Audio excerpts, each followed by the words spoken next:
ರಾಜ್ಯಪಾಲರಿಗೂ spokesman ಅಲ್ಲ, ಲೋಕಾಯುಕ್ತಕ್ಕೂ spokesman ಅಲ್ಲ. ನಾನಿದ್ರು Congress party spokesman. ಏನಾದ್ರು ಇದ್ರೆ ವಿಚಾರ ತಿಳ್ಕೊಂಡು ನಾನು ಮಾತಾಡ್ತೀನಿ. ರಾಜೀವ್ ಗಾಂಧಿ ಅವರು ಈ ದೇಶದ ಯುವಕರಿಗೆ ಮತ್ತು ನಾಯಕರುಗಳನ್ನು ತಯಾರು ಮಾಡಲಿಕ್ಕೆ ಒಬ್ಬ ದೊಡ್ಡ ಕ್ರಾಂತಿಕಾರಿ ನಾಯಕ. ಆತನ ಜನ್ಮದಿನವನ್ನು ನಾವೆಲ್ಲ ಬಹಳ ಸಂತೋಷದಿಂದ ಆಚರಣೆ ಮಾಡ್ತಾ ಇದ್ದೇವೆ. ನಾನು ಬೆಂಗಳೂರು ನಗರದ ಮಂತ್ರಿ ಆದ ಮೇಲೆ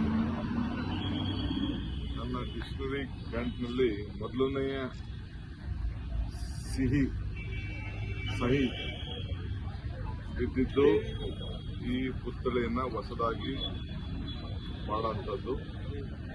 ಅದು ದಿನೇಶ್ ಗುಂಡೂರಾಯರು ಅವರ ಕ್ಷೇತ್ರದ ಸಿಗ್ನಲ್ ಫ್ರೀ ಕಾರಿಡಾರ್ ಅನ್ನು ರಾಜೀವ್ ಗಾಂಧಿ ಅವರ ಹೆಸರಿಡಬೇಕು ಅಂತ ಹೇಳಿ ಅವರು ಪ್ರಪೋಸ್ ಮಾಡಿ ಇದನ್ನು ನಾವೀಗಾಗಲೇ ಎಐಸಿಸಿ ಅಧ್ಯಕ್ಷರ ಖರ್ಗೆ ಅವರ ಕೈಯಲ್ಲಿ, ಮುಖ್ಯಮಂತ್ರಿಗಳ ಕೈಯಲ್ಲಿ ಇದನ್ನು ಉದ್ಘಾಟನೆ ಕೂಡ ನಾವು ಮಾಡಿದ್ದೇವೆ.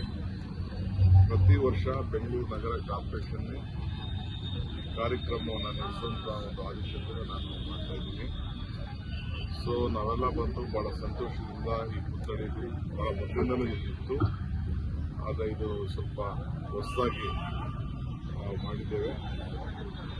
ರಾಜೀವ್ ಗಾಂಧಿ ಅವರು ನಮಗೆ ಕೊಟ್ಟಂತ, ಯುವಕರು ಕೊಟ್ಟಂತ ಶಕ್ತಿ, ಹೊಸ ಪೀಳಿಗೆಗೆ ಮತದಾನದ ಹಕ್ಕು, panchayat Raj 73rd 74th amendment ಮತ್ತು ಈ ಟೆಲಿಫೋನ್ ಕ್ರಾಂತಿ ಏನಿದೆಯಲ್ಲ, ಎಲ್ಲರ ಕೈಯಲ್ಲೂ 2 ಫೋನ್ ಇದೆಯಲ್ಲ, ಇದು ಈ ದೇಶಕ್ಕೆ ತಂದದ್ದು ರಾಜೀವ್ ಗಾಂಧಿ ಅವರು. ಹಂಗೆ ಪ್ರತಿಯೊಬ್ಬ ನಾಗರಿಕ ಯಾರು IT, BT, ಈ ಟೆಲಿಫೋನ್ ಕ್ರಾಂತಿ ನಾಯಕತ್ವ ಪಂಚಾಯತಿಂದ ಪಾರ್ಲಿಮೆಂಟ್ವರೆಗೂ ಬೆಳೆದಿದ್ದಾರೆ. ಇದನ್ನ ನೆನೆಸ್ಕೊಳ್ಬೇಕಾದ್ದು, ನಾವೆಲ್ಲ ಸ್ಮರಿಸ್ಕೊಳ್ಬೇಕಾದ್ದು ರಾಜೀವ್ ಗಾಂಧಿಯವರ ಹೃದಯ ಶ್ರೀಮಂತರು. ಅವರು ಈ ದೇಶಕ್ಕೆ ಮಾಡಿದಂಥ ತ್ಯಾಗ, ಇಡೀ ಕುಟುಂಬ ಈ ದೇಶದ ಐಕ್ಯತೆ, ಸಮಗ್ರತೆ ಮತ್ತು ಶಾಂತಿಗೋಸ್ಕರ ಅವರೇ ತ್ಯಾಗ ಮಾಡಿದ್ದಾರೆ.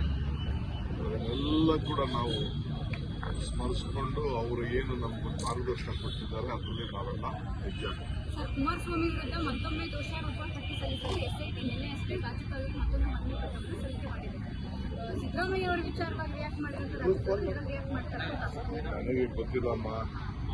ನಾನು ರಾಜ್ಯಪಾಲರಿಗೂ ಸ್ಪೋಕ್ಸ್ಮನ್ ಅಲ್ಲ, ಲೋಕಾಯುಕ್ತಕ್ಕೂ ಸ್ಪೋಕ್ಸ್ಮನ್ ಅಲ್ಲ. ನಾನಿದ್ರು ಕಾಂಗ್ರೆಸ್ ಪಾರ್ಟಿ ಸ್ಪೋಕ್ಸ್ಮನ್.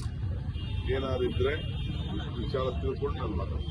ಸರ್, ನಾಳೆ ಪ್ರತಿಭಟನೆ ಮಾಡ್ತಾರೆ. ಸರ್, ರಾಜ್ಯಾದ್ಯಂತ ಪ್ರತಿಭಟನೆಯನ್ನು ಹಮ್ಮಿಕೊಂಡಿದ್ದಾರೆ ಸರ್ ಬಿಜೆಪಿ ರಾಜ್ಯಪಾಲರನ್ನ